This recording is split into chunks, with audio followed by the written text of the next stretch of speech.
જય સ્વામિનારાયણ વિદ્યાર્થી મિત્રો, બાયોલોજી ઈ વિદ્યાના ક્લાસમાં આપનું સ્વાગત છે. ટોપિક 9.12.3 અને ટોપિક છે 9.12.2. આપણે 9.12.3 ટોપિક છે ને એની પહેલી સમજ લઈશું. એટલે પ્રથમ આ ટોપિકને સમજીશું, ત્યાર પછી 9.12.2 ટોપિકને સમજીએ. કારણ શું છે કે આ ટોપિક જે છે 9.12.2 એ ટોપિકમાં કેટલાક શબ્દો જે એનસીઈઆરટી બુકમાં આવે છે એ શબ્દોની સમજ એ આ 9.12.3માં આપેલી છે. એટલે આપણે એ પોઈન્ટ જો એ ટોપિક પહેલાં પોઈન્ટ 12.3 ટોપિક જો પહેલાં લઈશું ને તો આપણને 12.2 ટોપિકમાં કેટલાક શબ્દો ઉપયોગ થયા છે એના વિશેની સમજ વધારે ક્લિયર થશે. હવે ચલો શરૂ કરીએ. ત્યારે ટોપિક છે 9.12.3, જેમાં ટોપિકનું નામ છે ઉત્સેચકની કાર્ય પદ્ધતિ. આપણે અહીંયા એ સમજવાનું છે કે ઉત્સેચક કેવી રીતે કામ કરે છે. ઓકે, હવે બધા જ ઉત્સેચક શાના બનેલા હોય? બધા જ ઉત્સેચક શાના બનેલા હોય? પ્રોટીનના. બરાબર. આપણે અગાઉ વિડીયોમાં પણ એવી જ જાહેરાત કરી હતી, એટલે કે એવું સમજાયું હતું કે બધા જ ઉત્સેચકો પ્રોટીનના બનેલા છે. બધા જ, એટલે કે બધા જ. કોઈ ઉત્સેચક કાર્બોહાઈડ્રેટનો બનેલો નથી, કોઈ ઉત્સેચક લિપિડનો બનેલો નથી. બધા જ ઉત્સેચકો શાના બનેલા છે? પ્રોટીનના. એટલે કોઈ પણ ઉત્સેચકનું બંધારણ એ શું છે? પ્રોટીનની તૃતીયક સંરચના. આપણે પ્રોટીનની બંધારણ સમજાવી હતું, પ્રાથમિક, દ્વિતીયક અને તૃતીયક. તો એ પ્રોટીનનું તૃતીયક સંરચના છે ને એ ઉત્સેચકનું બંધારણ હોય છે. એટલે કે પ્રોટીન શૃંખલાનો મુખ્ય ભાગ સ્વયં કુંતલિત અને આડી અવળી ગોઠવાઈને ખાંચ કે ગુહા બનાવે. એટલે અહીંયા આ વાક્યને એવી રીતે સમજવાનું છે કે પ્રોટીનની જે તૃતીયક સંરચના છે એ એક પ્રકારની ગોઠવણી એવી બનાવે કે એમાં ખાંચ પડે, અથવા એને આપણે ગુહા કહીએ.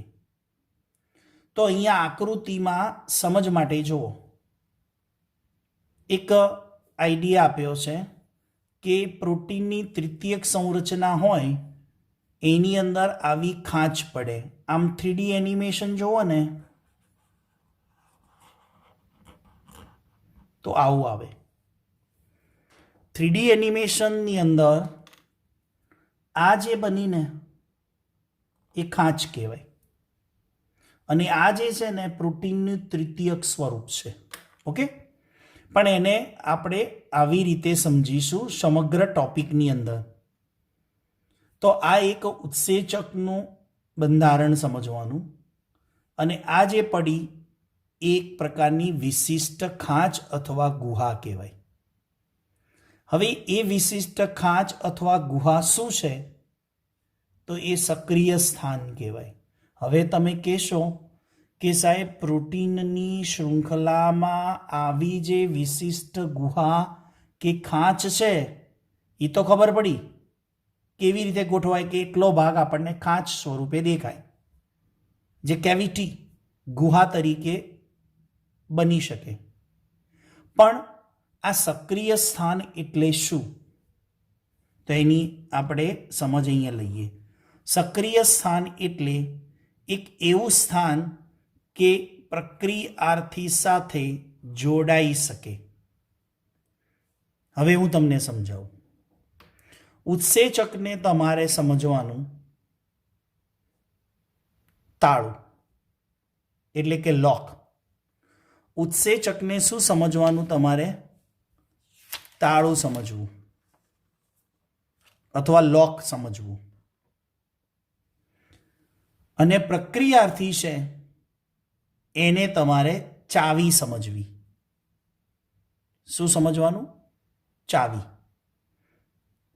તો ચોક્કસ તાળા માટે ચોક્કસ ચાવી હોય. એક પ્રક્રિયાર્થી માટે એક ઉત્સેચક આવેલો હોય. તો સક્રિય સ્થાન એટલે શું? કે જે જગ્યાએ પ્રક્રિયાર્થી જોડાઈ શકે. તો આ ઉત્સેચકનું આ સ્થાન જુઓ અને આ પ્રક્રિયાર્થીનો આ ભાગ જુઓ. આવું કંઈક બને.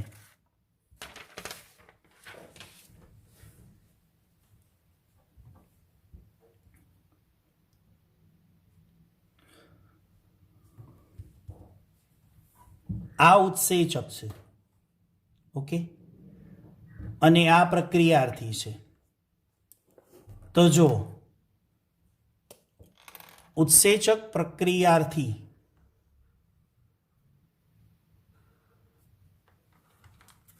આ ઉત્સેચક હું ફરી ડ્રો કરું છું.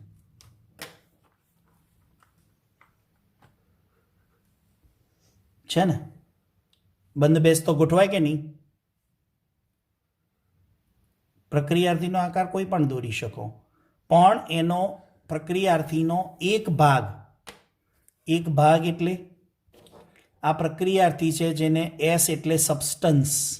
શું કહીશું? સબસ્ટન્સ.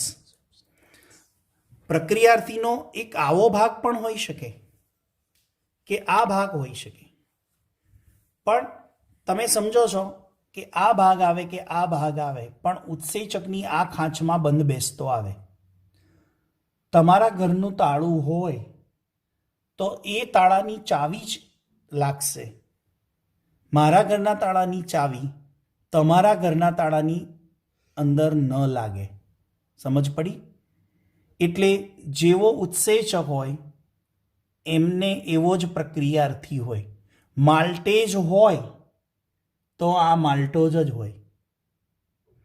આ લેક્ટેઝ હોય તો આ લેક્ટોઝ હોય. તમે એમ કહેશો કે સાહેબ એવું કેવું? તો જુઓ, હું અહીં એક આઈડિયા આપું બીજો.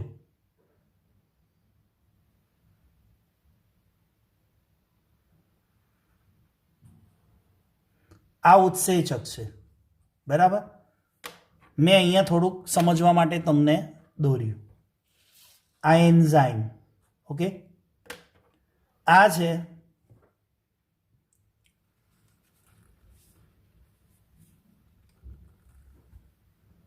પ્રક્રિયાર્થી, સબસ્ટન્સ, હે ને? આવું કંઈક હોય. એટલે જેવો પ્રક્રિયાર્થી એ પ્રમાણેનો એનો ઉત્સેચક હોય. લેક્ટોઝના પાચન માટે લેક્ટેઝ જ જોઈએ. તમે હવે વિચારો કે આને હું સમજ માટે ઉત્સેચકનું નામ આપું લેક્ટેઝ, ઓકે, અને હું આને કહું માલ્ટેઝ. તો જો તમે આને લેક્ટોઝ કહીએ, લેક્ટોઝ નામ આપો તમે, આને માલ્ટોઝ નામ આપો. હવે સમજો આઈડિયા કેવી રચના છે. આ માલ્ટોઝ છે, એનું પાચન આ લેક્ટોઝ કરી શકશે? વિચારો, કેમ નહીં? જવાબ મળી ગયો. આ માલ્ટેઝ છે એ આ લેક્ટોઝનું પાચન કરી શકશે? કેમ? કારણ કે તમે અહીંયા જુઓ, માલ્ટેઝ ઉત્સેચક છે, એનું આ સક્રિય સ્થાન કેવું છે? આકારમાં માલ્ટેઝનું સક્રિય સ્થાન કેવું છે? તો એના સક્રિય સ્થાન ઉપર આ લેક્ટોઝ ગોઠવાઈ શકશે એવું લાગે છે તમને? એટલે મેં સીધું ને સરળ ઉદાહરણ આપ્યું. એક સિદ્ધાંત છે, કયો? લોક એન્ડ કી. ગુજરાતીમાં શું કહેવાય? તાળા કુંચીનો સંબંધ. લોક એન્ડ કી, ઉત્સેચક અને પ્રક્રિયાર્થીને લોક એન્ડ કીનો સંબંધ છે, તાળા કુંચીનો સંબંધ છે. મારે તમને એટલું જ સમજાવવું હતું કે સક્રિય સ્થાન શું છે. આગળ વધીએ. હવે એ પ્રક્રિયાર્થી ઉત્સેચક સાથે જોડાય તો ઉત્સેચક પ્રક્રિયાર્થી સંકુલ બને, કે આ ઉત્સેચક છે એની સાથે આ પ્રક્રિયાર્થી જોડાઈ ગયો એટલે શું બન્યું? ઉત્સેચક પ્રક્રિયાર્થી સંકુલ, જેને ES કોમ્પ્લેક્સ કહેવાય. શું કહેવાય? ES કોમ્પ્લેક્સ ઇંગ્લિશમાં. પણ E એટલે ઉત્સેચક, એન્ઝાઇમ, અને S એટલે સબસ્ટન્સ, અને કોમ્પ્લેક્સ એટલે સંકુલ. તો ગુજરાતીમાં શું બોલાય? ઉત્સેચક પ્રક્રિયાર્થી સંકુલ. ચલો આગળ વધીએ. હવે આ સંકુલ છે એ ખૂબ જ ઓછા સમય સુધી જળવાઈ રહે, એટલે બહુ ઓછા સમય સુધી આ કોમ્પ્લેક્સ બની રહે. પછી તરત જ શું થશે? તો આ કોમ્પ્લેક્સમાં જે જગ્યાએ ઉત્સેચક સાથે સબસ્ટન્સ જોડાયેલો છે, પ્રક્રિયાથી જોડાયેલો છે ને, ત્યાર પછી મધ્યવર્તી રચના બને. મધ્યવર્તી રચના શું છે? તો એ તમે અહીંયા જોઈ શકો છો આઈડિયા. આ ઉત્સેચક છે, આ પ્રક્રિયાર્થીની જગ્યાએ કોણ આવી ગયું? નિપજ. પણ નિપજમાં ધ્યાનથી જુઓ, એનો આકાર નીચેનો તો એવો જ છે, પણ ઉપરથી આકાર બદલાઈ ગયો એટલે પ્રોડક્ટ. પી એટલે પ્રોડક્ટ, નિપજ. હવે જ્યાં આગળ ઉત્સેચકના સક્રિય સ્થાને પ્રક્રિયાર્થી જોડાયો હતો તે સ્થાને નિપજ બનશે. ઉત્સેચકનું કામ શું હતું? આમ તો રાસાયણિક પ્રક્રિયા કેવી હોય? પ્રક્રિયાર્થીનું નિપજમાં રૂપાંતર થાય, પણ ઉત્સેચકની હાજરીમાં ઝડપથી થાય. તો જે જગ્યાએ ઉત્સેચક સાથે પ્રક્રિયાર્થી જોડાયેલો છે ત્યાં આગળ પ્રોડક્ટનું નિર્માણ થશે, એટલે કે નિપજ બની જશે. ત્યારે મધ્યવર્તી સંરચના કઈ કહેવાય? ઇપી સંકુલ. ઓકે. હવે એ ઇપી સંકુલ છે ઉત્સેચક નિપજ સંકુલ. શું બોલાય? ઉત્સેચક નિપજ સંકુલ બનશે. ત્યાર પછી એ ઇપી સંકુલમાંથી પ્રોડક્ટ એટલે કે નિપજ છૂટી પડશે, અને જે નિપજ છૂટી પડે એની સાથે ઉત્સેચક મુક્ત થઈ જશે. જો આવી રીતે આ ઉત્સેચકના સક્રિય સ્થાનથી નિપજ છૂટી પડી ગઈ. તો હવે બોલો, આ લેક્ટેઝે લેક્ટોઝનું પાચન કર્યું તો શું બન્યું? આ પ્રોડક્ટ તરીકે ગ્લુકોઝ વત્તા ગેલેક્ટોઝ. રાઈટ? એટલે આપણને પ્રોડક્ટ મળી ગઈ, નિપજ મળી. આ ઉત્સેચકની કાર્ય પદ્ધતિ છે. હવે એ ઉત્સેચકની કાર્ય પદ્ધતિને સમગ્ર પ્રક્રિયાને 4 સ્ટેપમાં, 4 પગથિયામાં વહેંચી શકાય. ઉત્સેચક ક્રિયાના ઉત્પ્રેરક ચક્ર. ઉત્પ્રેરક શબ્દ એટલે શું મિત્રો? ઉત્પ્રેરક એટલે કોઈ પણ પ્રક્રિયાને ઉત્તેજિત કરનાર,